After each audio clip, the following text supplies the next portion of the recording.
my naam is Rochelle. Ek is die kaptein van Cape Town Netball Federation Ladies A-span en ons het 'n wonderlike voorreg gehad om hierdie week by die Silver Lakes Farm Hotel te kom bly. Dit was 'n ongelooflike ervaring vanaf die venue tot die kos tot die mense. Dit was regtig net 'n ongelooflike ervaring. Ons is baie dankbaar daarvoor. Ons het 'n paar cool experiences gehad.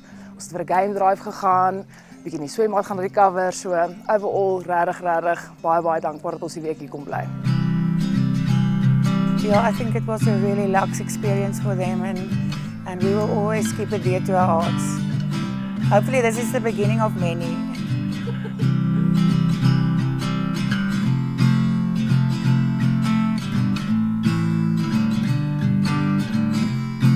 Yes, I think every team member brings something special to the team. Well, I am an experienced coach and I know my stuff, but I learned a lot as well. This competition is extremely hard physically and the heat is something that we struggled with. Yes, we didn't end where we wanted to, but we competed by losing by 1 or 2 points against the top 4 is really commendable.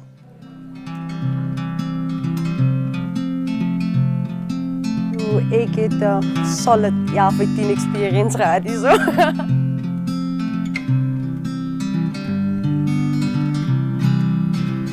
Ja, overall net 10 out of 10 vir alles. Ek dink nie daar's uiteindelik iets spesifiek nie, maar baie dankbaar vir hierdie week.